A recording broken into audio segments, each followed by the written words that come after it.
Friends, இந்த சேப்பங்கிழங்கு குழம்பு பாருங்களாம், பார்க்கவே எவ்வளோ ஒரு சூப்பராக இருக்குது. டேஸ்ட்டு பார்த்தோன்னா அந்த அளவுக்கு நல்லா சூப்பராக இருக்கும். கிழங்கு பார்த்தீங்கன்னா அந்த அளவுக்கு நல்லா வெந்திருக்கும். இங்கே பாருங்கள், அந்த அளவுக்கு நல்லா சாஃப்டாக இருக்கும், அந்த அளவுக்கு நல்லா சூப்பராக வெந்திருக்கும். சாப்பாட்டோடு சாப்பிடும்போது அந்த அளவுக்கு டேஸ்ட்டு கொடுக்கும்.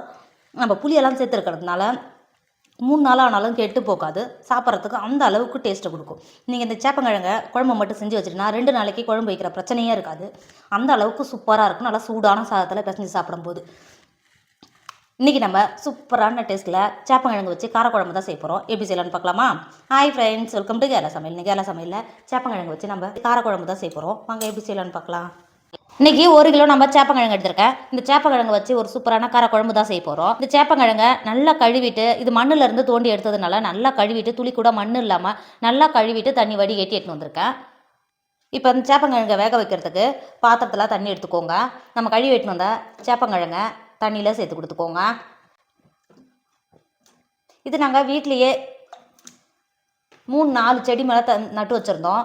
அதுதான் இந்த அளவுக்கு கிழங்கு இருக்குது. இன்னும் நிறைய கிழங்கு இருக்குது. நான் பெருசு பெருசாக இருக்கிறதெல்லாம் மாற்றி வச்சுட்டு சின்னதாக இருக்கிறதெல்லாம் குழம்பு பண்ணுறதுக்காக எடுத்துகிட்டு வந்திருக்கேன். இந்த மாதிரி கிழங்கை சேர்த்து கொடுத்துட்டு கிழங்கு நல்லா உப்பு பிடிச்சி வேகும்போது நல்லா வெந்து வரும். 2 டேபிள் ஸ்பூன் அளவுக்கு உப்பு சேர்த்துக்கோங்க. உப்பு சேர்த்துட்டு மூடி போட்டு வேக விடுங்க. ஒரு 15 நிமிஷம் வந்தாவே போதும். அது மேலே இருக்கிற தோலை மட்டும் உரிச்செடுக்கிறதுனால தான் வேக வைக்கிறோம். வேக விடுங்க. இப்போ பாருங்கள், சேப்பங்கிழங்கை வேக வச்சு எந்த அளவுக்கு நல்லா வெந்து வந்திருக்கு பார்த்தீங்களா? இப்போ நல்லா கிழங்கு வெந்திருக்கான்னு இந்த மாதிரி கத்தியோ இல்லை ஒரு ஃபோர்க்கோ வச்சு இது மாதிரி குத்தி பார்த்தீங்கன்னா இந்த அளவுக்கு நல்லா ஸ்மூத்தாக இறங்கணும். இந்த அளவுக்கு நல்லா ஸ்மூத்தாக இறங்கினா கிழங்கு நல்லா வெந்திருக்கு. இப்போ நான் தண்ணியை வடிகட்டிட்டு ஒரு 5 நிமிஷத்துக்கு ஆற விடுங்க. இப்போ பாருங்கள், சேப்பங்கிழங்கை வெளில எடுத்து ஒரு 10 நிமிஷத்துக்கு நல்லாவே ஆறிடுச்சு. இப்போ இந்த கிழங்கை தோலை மட்டும் இந்த மாதிரி நீக்கிக்கோங்க. இந்த மாதிரி எடுக்கும்போது ஈஸியாக நமக்கு இங்கே பாருங்கள் ஈஸியாக வரும். இங்கே பாருங்கள்,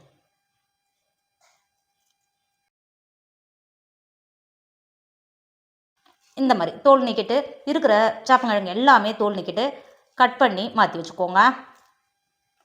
குழம்பு பண்ணுறதுக்கு அடுப்பில் ஒரு பாத்திரம் வச்சுக்கோங்க.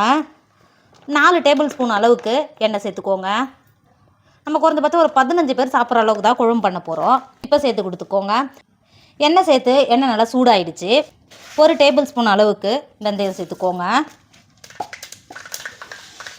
1 டேபிள் ஸ்பூன் அளவுக்கு கடுகு சேர்த்துக்கோங்க. 2 டேபிள் ஸ்பூன் அளவுக்கு பெருஞ்சீரகம் சேர்த்துக்கோங்க. பெருஞ்சீரகம், கடுகு, வெந்தயம் சேர்த்து நல்லா பொரிஞ்சு வந்துருச்சு. 2 கொத்து கருவேப்பிலை உருட்டி சேர்த்துக்கோங்க. சேர்த்து கொடுத்துட்டு 10 பல்லு பூண்டை ஒன்றும் பாதியமாக தட்டி வச்சுருக்க பூண்டையும் உள்ளே சேர்த்துக்கோங்க. பூண்டை சேர்த்து கொடுத்துட்டு 4 பெரிய சைஸ் வெங்காயத்தை பொடியாக கட் பண்ணி வச்சுருக்கேன். இப்போ கட் பண்ண வெங்காயத்தையும் சேர்த்து கொடுத்துக்கோங்க. வெங்காயத்தை சேர்த்து கொடுத்துட்டு வெங்காயம் வதங்கிறதுக்கு 2 டேபிள் ஸ்பூன் உப்பு சேர்த்துக்கோங்க. உப்பு சேர்த்து கொடுத்துட்டு வெங்காயத்தை இந்த மாதிரி கிண்டி கொடுத்து ஒரு 10 நிமிஷத்துக்கு வெங்காயத்தை வதக்கிக்கோங்க. இப்போ பாருங்கள், வெங்காயம் எந்த அளவுக்கு நல்லா வதங்கி வந்திருக்கு பாருங்கள். இந்த அளவுக்கு வதங்கினாவே போதும். இப்போ ஒரு டைம் நல்லா கிண்டி கொடுத்துக்கோங்க. கிண்டி கொடுத்துட்டு 4 பெரிய சைஸ் தக்காளியாக பழுத்த தக்காளியாக கட் பண்ணி வச்சுருக்கேன். இப்போ கட் பண்ண தக்காளியை உள்ளே சேர்த்துக்கோங்க. தக்காளியை சேர்த்துட்டு கிண்டி கொடுத்துக்கோங்க. கிண்டி கொடுத்து 10 நிமிஷத்துக்கு தக்காளியை வதக்கிக்கோங்க.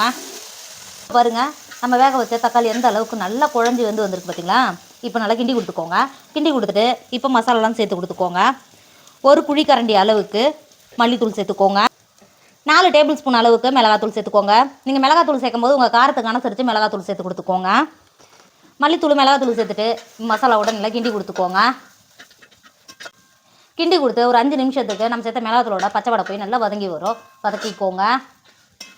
இப்போ பாருங்கள், நம்ம சேர்த்த மிளகாத்தூளோட பச்சை வடையெல்லாம் போய் எந்த அளவுக்கு நல்லா வதங்கி வந்திருக்கு பார்த்தீங்களா? இப்போ ஒரு டைம் நல்லா கிண்டி கொடுத்துட்டு 150 கிராம் புளியை ஒரு 10 நிமிஷத்துக்கு முன்னாடியே வச்சு கரைச்சி எடுத்து வச்சுருக்கேன். இப்போ இந்த புளி தண்ணியை உள்ளே சேர்த்துக்கோங்க. புளி தண்ணி சேர்த்து கொடுத்துட்டு குழம்புக்கு உங்களுக்கு எந்த அளவுக்கு தண்ணி தேவையோ இப்போ தண்ணி சேர்த்து கொடுத்துக்கோங்க. தண்ணி சேர்த்து கொடுத்துட்டு ஒரு டைம் நல்லா கிண்டி கொடுத்துக்கோங்க. இந்த அளவுக்கு நல்லா கிண்டி கொடுத்துட்டு மூடி போட்டு நல்லா குழம்பு கொதிக்க விடுங்க. இப்போ பாருங்கள், குழம்பு எந்த அளவுக்கு நல்லா கொதிச்சு வந்திருக்கு பார்த்தீங்களா? இப்போ இந்த ஸ்டேஜில் நம்ம ஏற்கனவே சேப்பங்கிழங்க நல்லா வேக வச்சு தோல் நீக்கிட்டு கட் பண்ணி வச்சுருக்கோம்ல, இப்போ சேப்பங்கிழங்கை உள்ளே சேர்த்துக்கோங்க. இந்த மாதிரி உங்களுக்கு மாவாக இருக்கிற கிழங்கு எடுத்திங்கன்னா அந்த நாக்கு அமுக்கிது பார்த்தீங்களா? அது மாதிரி இல்லாமல் இருக்கும்.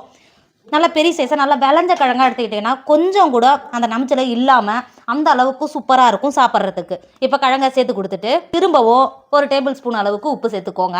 உப்பு சேர்த்துட்டு இந்த மாதிரி நல்லா கிண்டி கொடுத்துக்கோங்க.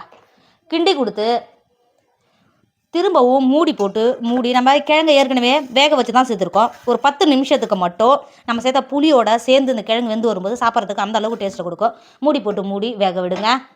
இப்போ பாருங்கள் குழம்பு எந்த அளவுக்கு நல்லா கொதிச்சு குழம்பு எந்த அளவுக்கு நல்லா கெட்டியாக வந்துருக்கு பார்த்தீங்களா. இங்கே பாருங்கள் சேப்பங்கிழங்கு நல்லா வெந்து வந்தால் இந்த மாதிரி தான் இருக்கும். இங்கே பாருங்கள் நல்லா புளியெல்லாம் பிடிச்சின்னு சேப்பங்கிழங்கு சாப்பிடும் போது அந்த அளவுக்கு சூப்பராக இருக்கும். நம்ம புளி சேர்த்து இந்த குழம்பு பண்ணதுனால 2-3 நாள் ஆனாலும் கெட்டு போகாது. சாப்பிட்றதுக்கு அந்த அளவுக்கு நல்ல டேஸ்ட்டை கொடுக்கும். இங்கே பாருங்கள் எந்த அளவுக்கு நல்லா கெட்டியாக நல்லா வெந்து வந்திருக்கு பார்த்தீங்களா. இப்போ வேறு ஒரு பாத்திரத்துக்கு மாற்றிக்கோங்க. இப்போ பாருங்கள் நமக்கு சேப்பங்கிழங்கு குழம்பு சூப்பர் ரெடி ஆகிடுச்சு. இதோட டேஸ்ட்டு அந்த அளவுக்கு சூப்பராக இருக்கும். கிழங்கும் நல்லா வெந்திருக்கும். இங்கே பாருங்கள் எந்த அளவுக்கு நல்ல கிரேவி மாதிரி எந்த அளவுக்கு நல்லா கெட்டியாக இருக்குது பார்த்தீங்களா. இங்கே பாருங்கள் சாதத்தோடு வச்சு சாப்பிடும்போது அந்த அளவுக்கு டேஸ்ட்டை கொடுக்கும். நல்லா விளைஞ்சி சேப்பங்கிழங்கு எடுத்திங்கன்னா இந்த வாயில் நமிக்கிறது அந்த மாதிரிலாம் எதுவுமே இருக்காது. சாப்பிட்றதுக்கு அந்த அளவுக்கு சூப்பராக இருக்கும். 2 நாள் ஆனாலும் கெட்டு போகாது. அந்த அளவுக்கு சூப்பராக இருக்கும். சேப்பங்கிழங்கு வாங்கினா இந்த மாதிரி மட்டும் காரக்குழம்பு செஞ்சு பாருங்கள். அந்த அளவுக்கு விரும்பி சாப்பிடுவாங்க. டேஸ்ட்டும் அந்த அளவுக்கு நல்லா சூப்பராக இருக்கும். கண்டிப்பாக நீங்களும் ட்ரை பண்ணுங்கள். என்னோட வீடியோ உங்களுக்கு பிடிச்சிருந்தா உங்கள் ஃப்ரெண்டு உங்கள் ஃபேமிலிக்கு ஷேர் பண்ணுங்கள். மறக்காமல் கேரளா சமையல் சப்ஸ்கிரைப் பண்ணிக்கோங்க. தேங்க்யூ.